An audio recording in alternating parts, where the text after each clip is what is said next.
नमस्कार साथियों साथियों सुप्रीम कोर्ट में पुनर्विचार याचिका की सुनवाई देर सवेरे शुरू हो जाएगी दोस्तों। और सबसे बड़ी बात है कि आज मैं आपको 5 फैक्ट बताने जा रहा हूं जिसमें साथियों एनसीटी को फटकार लगने वाली है। जी हाँ साथियों, माननीय जज साहब सीधे सीधे एनसीटी को फटकारेंगे कि भैया ये क्या ड्रामा चल रहा है, तुम हमें क्यों अंधेरे में रख रहे हो और शिक्षकों के ऊपर क्यों टेट लागू करवाना चाह रहे हो।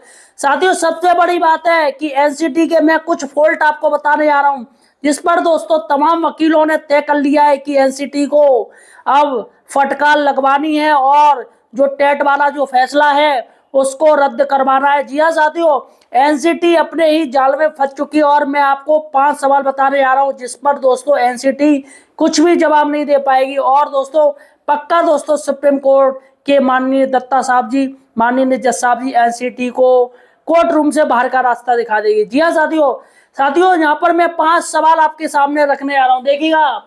सबसे पहला सवाल है मिनिमम योग्यता पर फंसी एनसीईआरटी, इस पर बात करेंगे। दूसरी बड़ी बात है केंद्र सरकार ने राज्यों को जानकारी क्यों नहीं दी। दूसरी बड़ी बात है, तीसरी बड़ी बात है जिनको जानकारी दी उनको साफ तौर पर क्लियर क्यों नहीं किया। चौथी बड़ी बात है एनसीटी को प्रशिक्षित कराना था टेट की एक परीक्षा। पांचवी बड़ी बात है सुप्रीम कोर्ट की संवैधानिक पीठ द्वारा जारी नियम। जी हाँ साथियों, ये 5 सवाल हैं जो एनसीटी को कटघरे में दोस्तों ला रहे हैं। इन पर दोस्तों हम चर्चा करने आ रहे हैं और दोस्तों सुनवाई दोस्तों जैसी शुरू होगी हमारे चैनल पे आपको सारी जानकारी मिल जाएगी। दोस्तों जल्दबाजी नहीं करेंगे, जब तक ऑर्डर नहीं आया है, फाइनल आदेश नहीं आएगा तब तक दोस्तों वीडियो में नहीं डालूंगा, क्योंकि जल्दबाजी में दोस्तों नुकसान हो सकता है। इसलिए साथियों सही और सटीक जानकारी के लिए आप हमारे चैनल एम्प्लॉयड हेल्पर को सब्सक्राइब कीजिए। साथियों अभी लाल रंग का सब्सक्राइब बटन दबा दीजिए, जैसे तरीके से मैंने लाल रंग की शर्ट पहनी है वैसे लाल रंग का सब्सक्राइब बटन है उसे दबा दीजिए दोस्तों, चैनल को सब्सक्राइब कर लीजिए। इसके साथ ही दोस्तों यहाँ पर आप कमेंट करते हो, वहां पर दोस्तों एक ऑप्शन आता है हाइप का, HYPE, इस वीडियो को स्टार दीजिए, ज्यादा से ज्यादा हाइप कीजिए दोस्तों। जी हाँ, इस वीडियो को स्टार दीजिए ताकि सच्चाई, एनसीटी की सच्चाई सभी के पास पहुंच सके और जितने भी पुराने टीचर्स है उनके ऊपर ये जो टेट की ये जो आफत है दोस्तों वो हट सके। चलेगा साथियों, हम चलते हैं सबसे पहले अपनी इस पॉइंट पर।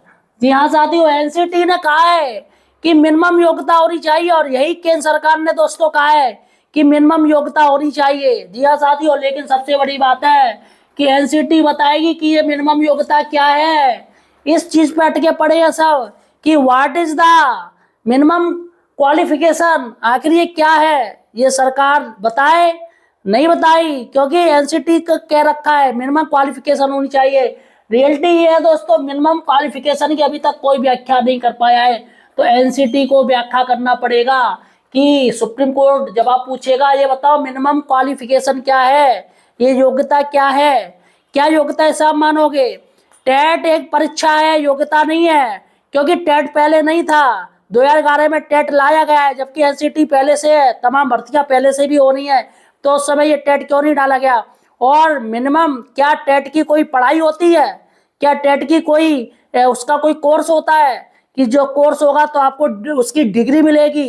टेट एक परीक्षा है दोस्तों, यहाँ पर मिनिमम योग्यता की बात हो रही है तो एनसीटी यहाँ पर फंसेगी, क्योंकि एनसीटी को मजबूरी में दोस्तों बताना पड़ेगा कि मिनिमम योग्यता का अर्थ जो है, जो मृतक आश्रित है या जो 12th पास टीचर्स बन गए हैं तो उनको बीएड करवाना या बीटीसी करवाना या ब्रिज कोर्स करवाना या और भी अन्य जो कोर्स होते हैं जिससे कि वो टीचर लायक हो जाए।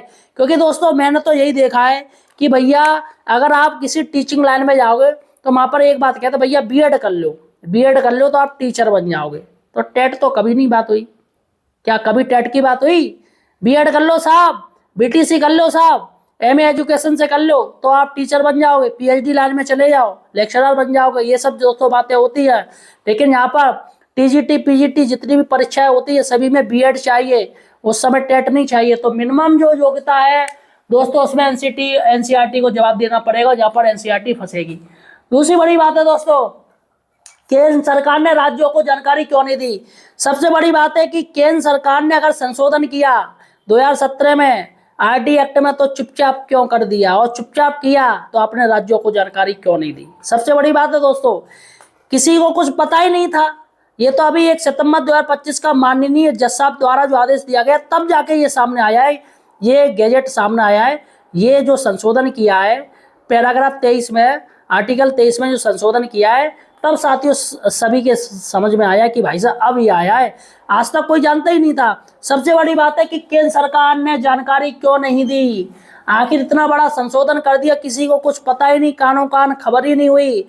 और साथियों सबसे बड़ी बात है कि केंद्र सरकार आखिर क्या करना चाह रही थी, क्या उसके टीचर्स के विरुद्ध कोई ऐसा अध्यादेश लाना चाह रही था या कुछ और हो रहा था?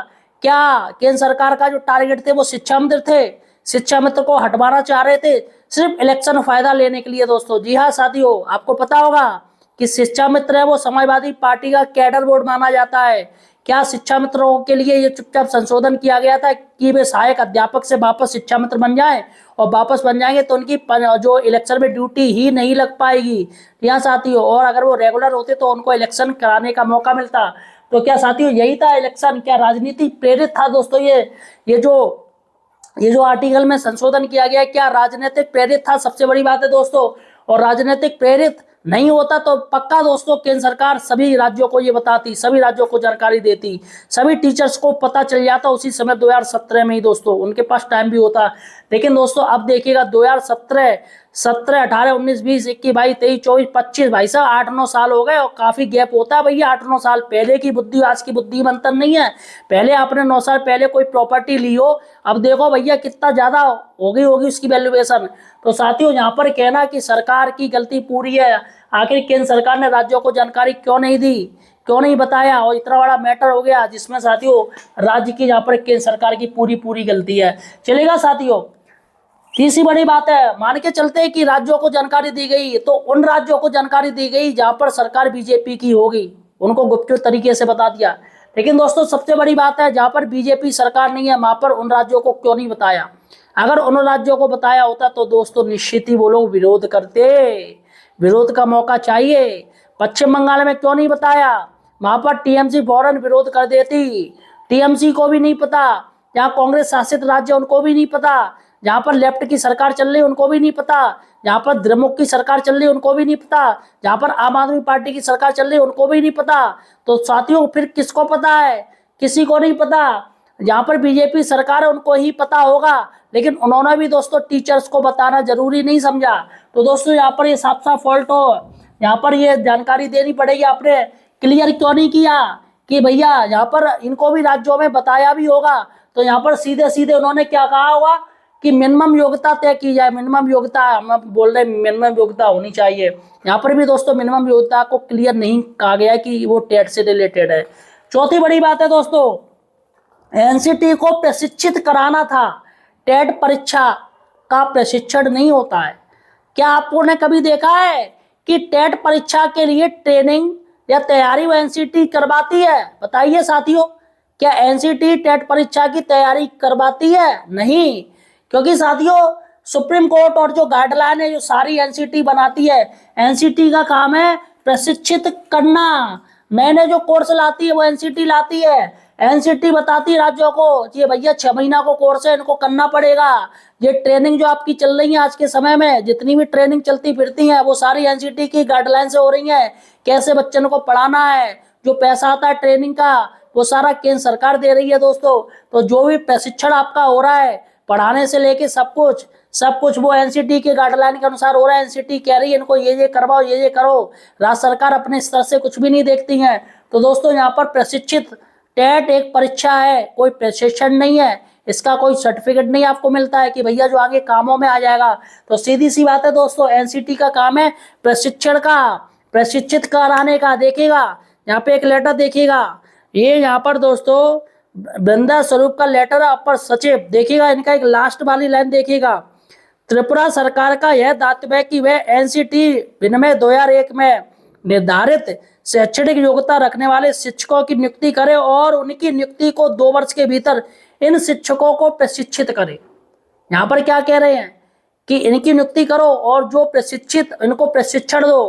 भैया सीधी सी बात है, जब आप डीएम बन जाते हो या एसडीएम बन जाते हो तो ऑब्वियसली दोस्तों आपको ट्रेनिंग दी जाती है। जितने बड़े कितने भी बड़ी आप अधिकारी हो गए, आपको सीधी पोस्टिंग नहीं दी जाती बल्कि आपको ट्रेनिंग दी जाती है। आपने देखा होगा ना, एसडीएम साहब की भी ट्रेनिंग होती है, अंडर ट्रेनिंग होते हैं, आईपीएस साहब की भी ट्रेनिंग होगी, पुलिस इंस्पेक्टर की भी ट्रेनिंग होगी, सिपाही की भी ट्रेनिंग होगी, आर्मी अफसर की भी ट्रेनिंग होती है, लेखपालों की भी ट्रेनिंग होती है, सभी की ट्रेनिंग दी जाती है। तो यहाँ पर दोस्तों आप टीचर बन गए तो टीचर्स के अंदर ही ट्रेनिंग दी जाती है, और ट्रेनिंग कौन देता है? एनसीटी की गाइडलाइन के अनुसार। तो यहाँ पर दोस्तों ट्रेनिंग की बात की गई है कि भैया जो जो ट्रेनिंग इनको जरूरी है वो दे दो, और जो जो इनको आवश्यकता है वो चीज इनको दे दो, डिप्लोमा इनको चाहिए तो उसका दे दो। तो ये सारा का सारा एनसीटी के माध्यम से होता है। यहाँ पर दोस्तों टेट की तो कोई बात ही नहीं की गई है। सबसे बड़ा मुद्दा है टेट परीक्षा, क्योंकि टेट कोई प्रशिक्षण नहीं है बल्कि एक परीक्षा है, और वो हर राज्यों में अलग अलग लागू की गई है। यहाँ पर मैं आपको बता दूं, अब देखिएगा यहाँ पर क्या है, एनसीटी यूपी में 2011 क्या है, यूपी में 23 अगस्त 2010 के बाद सभी के ऊपर टेट लागू, जबकि त्रिपुरा में क्या है, त्रिपुरा राज्य में किया गया 31 मार्च 2015। जी हाँ साथियों, 31 मार्च 2015 के बाद जो भी है भर्ती वो टेट पे है। तो यहाँ पर सभी राज्यों का अलग अलग है, सभी राज्यों में अलग अलग नियम लागू हैं। तो यहाँ पर टेट पर भी दोस्तों अलग अलग नियम लागू है।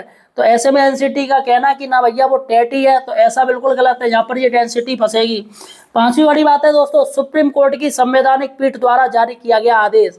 यहाँ साथियों जस्टिस गवई साहब थे, उन्होंने दोस्तों एक आदेश दिया था संविधान पीठ ने कि कोई भी अगर खेल चालू हो जाए तो खेल के बीच में नियम नहीं बदला जा सकता है। जी हाँ साथियों, और वही दोस्तों चीफ जस्टिस ऑफ इंडिया ने ये बात कही थी कि नियम नहीं बदलना चाहिए।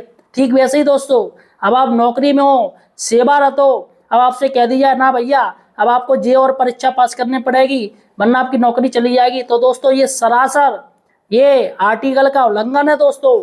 तमाम समानता का जो अधिकार है उसका उल्लंघन है दोस्तों।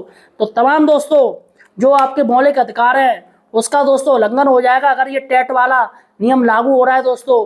तो यहाँ पर साथियों आप टेंशन फ्री रहिएगा, किसी के ऊपर टेट लागू नहीं होगा। संख्या काफी ज्यादा है दोस्तों, और यहाँ पर खुद दोस्तों एनसीटी ने सारी की सारी गलती करी है, गुड़ को ऊपर करके रख दिया है। तो यहाँ पर अब एनसीटी को गलती सुधारने का मौका मिलना चाहिए दोस्तों। बताइए क्या चाहते हो, एनसीटी को गलती सुधारने का मौका मिलना चाहिए या नहीं मिलना चाहिए?